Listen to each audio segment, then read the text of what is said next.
This is a screencast for the fill-in-the-blank notes handout for the Math for RC Circuits. For this handout, I strongly recommend you try to do it all on yourself first. Try each part, check the key, see if you can make sense of it, and then only if you're stuck, turn to this screencast and scroll to wherever you need to be to get your question answered. Unlike the previous notes, I don't recommend you sit and listen to this whole thing. You can do much of it on your own. So what this will do is set you up to understand the math for what we call RC circuits. That means a circuit with a resistor in it and a capacitor in it. This math is different from any math you've done previously for circuits because it involves quantities that change with time. Right, here's the basic experiment. We take a battery and hook it up to a capacitor, and the whole handout really centers around what happens with a capacitor. And what that does is it sets a fixed voltage on the capacitor. And from the values given here, the V0 is the fixed voltage on the battery, C is the fixed capacitance excuse me, of the capacitor. You can figure out Q0, the charge on the capacitor. What we express this as saying this charges the capacitor. What that means is that it adds a charge to the capacitor to each plate, positive on top, negative on the bottom. Then you disconnect the capacitor so it's free floating. It will have its capacitance because that's fixed throughout the entire experiment. That's printed on the capacitor. That's not something that changes. That's a fixed thing, like the resistance of a resistor. It'll retain the voltage it got from the battery, which means it will retain a charge. So that capacitor has a charge on it. Then you connect the capacitor to a resistor with an open switch, and you're about to close the switch at time t. At that point, things will start to happen. So we'll answer this question: what happens? Charge will flow, positive charge away from here, even though we know really it's negative the other way. But we say current flows this way through the resistor, causing the top plate to lose positive, the bottom plate to gain positive. This will only happen for a while, and the entire thing will decay until everything comes to a stop. That means you have quantities that change with time. The charge on the capacitor, the voltages or potential difference on the capacitor and the resistor, and the current that's flowing through this circuit. We adopt a convention here that we use lowercase letters when we're talking about these quantities changing with time and uppercase when we're talking about fixed values. So we've answered down to here. Here's the next question we're going to try to answer in this handout. How do these quantities depend on time? You're not supposed to actually answer these questions right now. These are rhetorical questions leading up to what we're going to do in the handout. You are supposed to answer these two questions. List the quantities that change after you close the switch. List the constants. Quantities that are constant in this problem because they are fixed for each device, or they are initial values. Those are also considered constants, and we use uppercase for those. So here are the answers, and anytime you need to, you should pause the video so you can try to figure out the answers on your own. All right, here they are. These quantities can change: voltage, current, and charge. These quantities are fixed: the initial charge on the capacitor, the initial voltage of the capacitance of the capacitor is fixed, it's printed on it, and the resistance of the resistor. We already explained this notation, so I will just flip up the answers to this. Here's the notation. There are all the letters. You may well look that over. I don't think there would be any questions there. Now, there are different ways to derive this. So if you look in your book or online, you will find other ways to develop this. What I'm putting up is what I think is the easiest introductory way of understanding what goes on in a circuit with changing quantities. Notice what's fixed. Capacitance and resistance are fixed throughout the entire handout, through the entire behavior of the circuit. Those do not change. And here's what changes. Charge on the capacitor. I, the current flowing through both of them, these are in a row here like this. There's nowhere else for current to go. So it's the same I for all of them. And the V, and since they're connected side by side in parallel, then that means that they have the same potential difference or voltage. We could label each one separately, and we will, but they both have the same. So in lowercase are your changing quantities. All right, so we've done this part. All right, let's move on.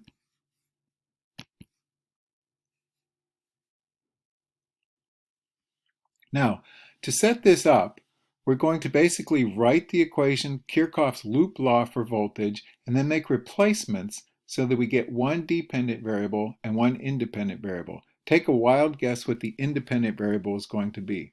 Of course, it's going to be time. We'll see what the dependent variable is. When you set this up, however, you're going to get several different letters, and so right off the bat, we're going to develop a tool that will help us eliminate a variable. Current, the changing current, is related to the charge.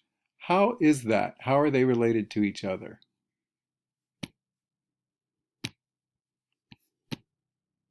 They're related like this. Remember that current is the change, the number of coulombs going through a point per second. So it's a derivative. Current is dq dt. Now, why is this negative here? Because Q is the charge on the capacitor's top plate. And as the current flows, it's taking charge away from the capacitor's top plate. So by the way we've defined Q, by our definition of Q as the amount of charge on the plate, if we say there's a current of 3 amps, that means Q is getting smaller by 3 coulombs every second. So the derivative of the charge with respect to time on that plate is negative whatever value is the current, negative 3 amps. It can also be written this way, I equals negative dq dt. Right? Now, we equate the potential differences because in this circuit there are only 2 elements, so we'll say VC for capacitor and VR for resistor are the same. Then you replace until your only dependent variable is Q. So you write out what the potential difference is for a resistor, what it is for a capacitor, and you replace until you only have one dependent variable, because otherwise you have way too many dependent variables. Here you would have 2. All right, so try to answer these, and then I'll pull up the answers now. All right, so there's our equating of the 2 voltages. That's Kirchhoff's loop law. Then we replace until the only dependent variable is Q. Well, we use the rule for capacitors that Q equals CV, rearrange it, and we get this for the capacitor voltage. For resistor, V equals IR, so we get IR here. Okay, this looks like 2 dependent variables, a Q and an I. We can change that into one dependent variable by what we have up here, and we get that. So we get all of this on the left equals all of this on the right, and what's our independent variable? Obviously it's T, and our dependent variable is Q. Okay, this is a what type of equation? Because it has a derivative in it. Now we're going to use skills from AP Calculus BC. Go ahead and try to solve it. Here's the solution. There's what we started with. The voltage on the capacitor equals the voltage on the resistor. Rearrange it. I like to rearrange it. It's a very simple differential equation. I rearrange it so that I have dq dt all by itself on one side. It's a differential equation because it has a derivative. Then we use the method of separation of variables. Put all the Q stuff on the left. I like to keep the dependent variable absolutely clean, so there's no negatives, no coefficients or anything over here. Put all that junk on the right. Then integrate both sides, use the initial condition, and you get this. So look, we've actually answered one of our initial questions, which is, how does this quantity charge depend on time? So on the left, notice how the cases help you. You look for lower cases first. Those are your changing quantities, your variables, and there are only 2. Q is dependent, T for time is independent. Everything else in here is a constant number. E, initial charge can be calculated, resistance would be given, and capacitance would be given. So when I'll retrace through our steps here. We start by equating, setting the 2 voltages equal to each other. The capacitor voltage equals the resistor voltage because those are the only 2 elements in the circuit. Then we use our rules for each. Q equals CV, V equals IR to get this here. Then we use the relationship between I and dq dt to do that. And now we have an equation with one dependent variable, one independent variable, but it's not a useful equation. It doesn't give us Q as a function of T. It's not useful. But nature usually, I would say, even usually, most of the time, gives us differential equations that are not directly useful. So we solve that to get Q as a function of T. I won't go through these steps again, and now we have it. Q is a function of T.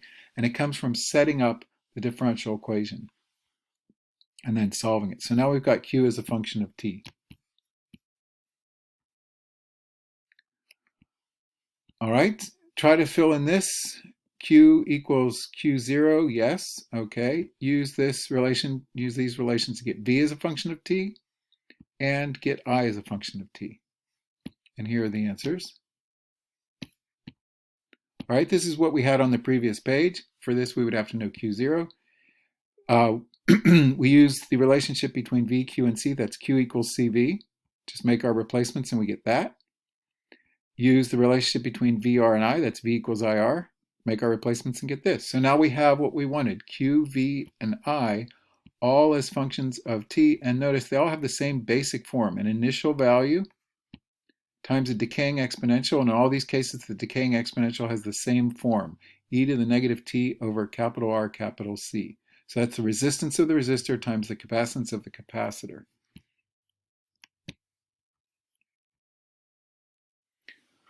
Okay, so you look at that thing in the denominator of the exponent, R times C. It's under a t. So its units, to make it come out to be a pure number in the exponent, the units have to be something. And go ahead and try to answer these.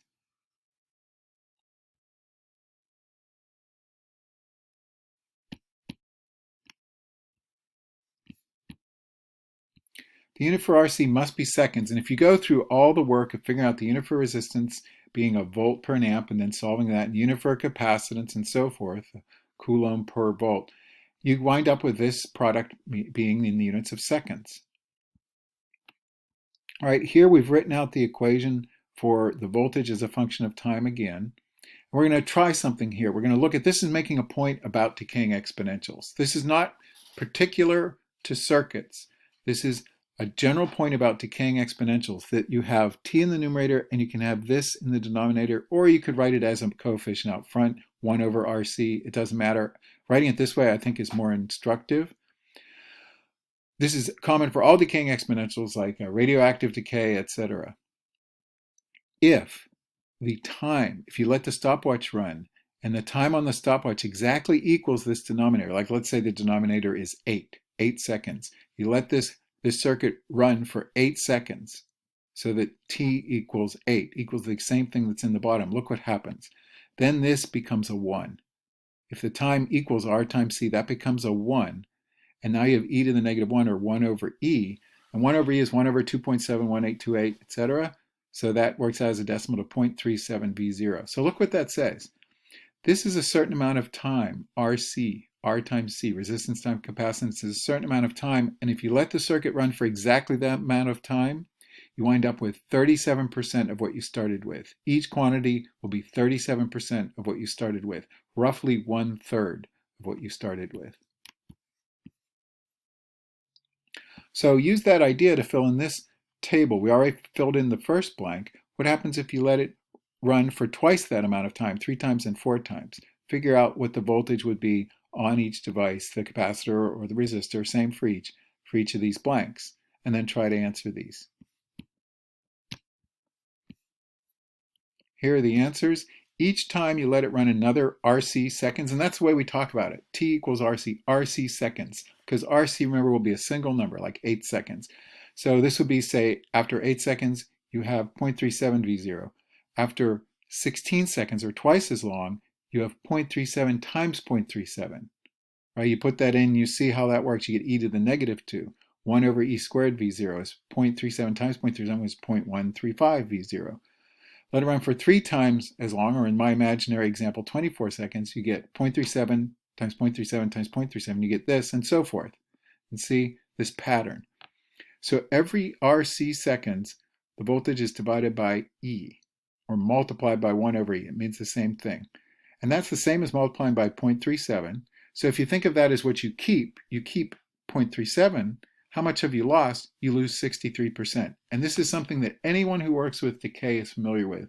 This concept of if you let it go for this, let it run for this time called the time constant, you lose 63% of whatever you started with. And every time you let it run another time constant, it's 63% of that. So you keep taking away 63% of what you have.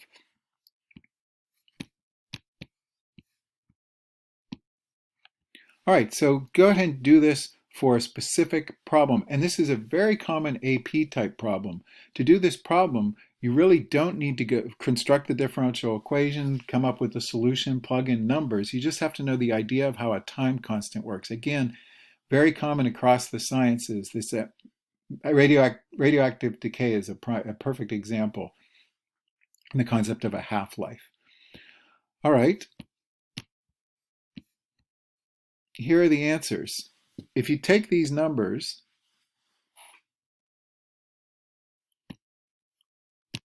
capacitance 0.5, resistance 8, that means RC, the product, is 8 times 0.5 is 4. That's a value in seconds. It's called the time constant for this circuit, and it's 4 seconds. At t equals 4 seconds, you have 37% left of what you started with in voltage, so it's 37. At t equals 8 seconds, you have 0.37 times 0.37, etc.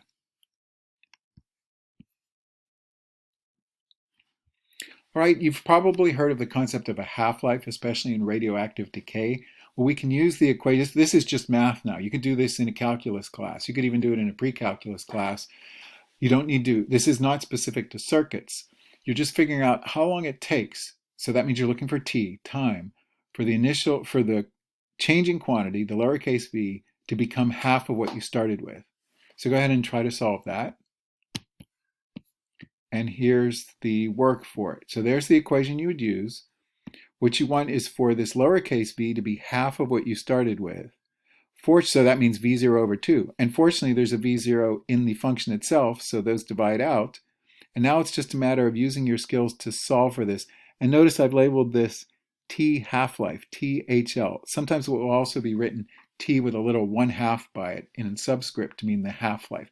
So I'm not solving for any time in general, I'm solving for the specific time that makes this voltage half of what we started with. And when I do that, I get this. And notice, and remember, we're solving this in general. RC has not been defined as a specific number, so we want some general concept. 0.693 RC. And again, people who work with radioactive decay and other such decay have this kind of thing memorized. 0.693 times the time constant gives you the time it takes for to drop to the initial half of your initial value. 0.693 times the time constant. In other words, the natural log of 2 times the time constant gives you how much time it takes for the changing quantity to change to half of what it originally was.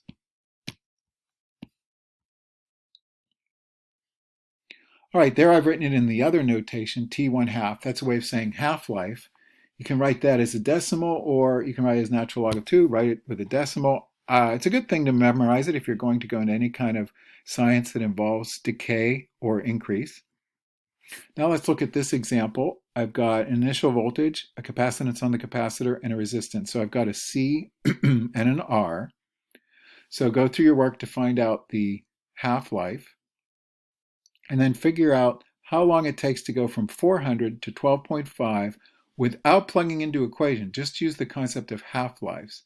And I'll get you started. If you're stuck, give you a hint. How long would it take to drop from 400 to 200? Right there, that number. How long would it take to drop then from that 200 to 100? Twice this, and so forth, and keep cutting in half.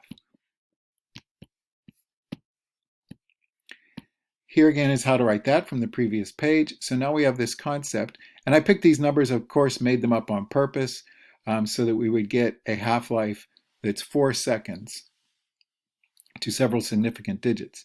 So that means it takes 4 seconds to drop from 400 to 200, another 4 to drop to 100, and conveniently, this value I asked you to find, 12.5, is something you get if you keep dividing by 2. So there we have 5 times that. We have to do 5 cuts in half, right? 5 times halving it to get to 12.5. So that means 5 half-lives, 5 times 4 is 20 seconds.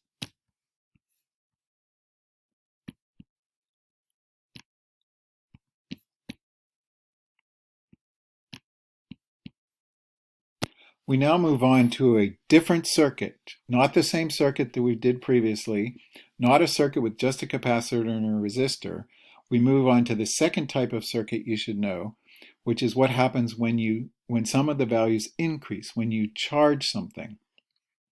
All right, and what I give you here, we're not going to start with a circuit. I want to reassure you that there's not a lot of math to know. There are 2 basic graph shapes to know, which means 2 basic functional families, not even families, functional types to know, 2 basic functions to know.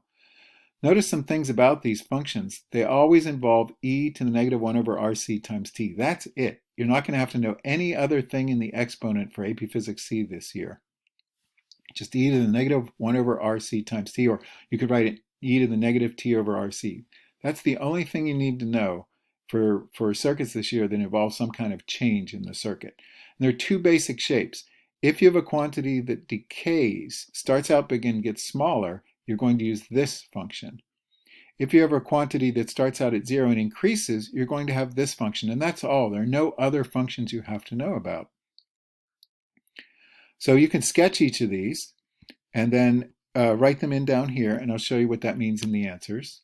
So here's the basic sketch of decay. Notice that growth here, the kind of increasing, does not increase without bound. It's not like a log graph or a square root graph. It always has a horizontal asymptote. It would not make sense for something physical to increase without bound in a circuit.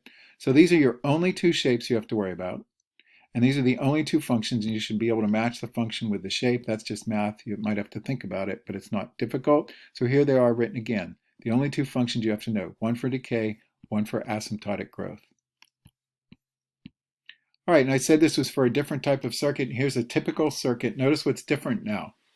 We start off with an empty capacitor. We put it in series with the resistor, and we connect a battery, and that's it. We're never going to disconnect the capacitor.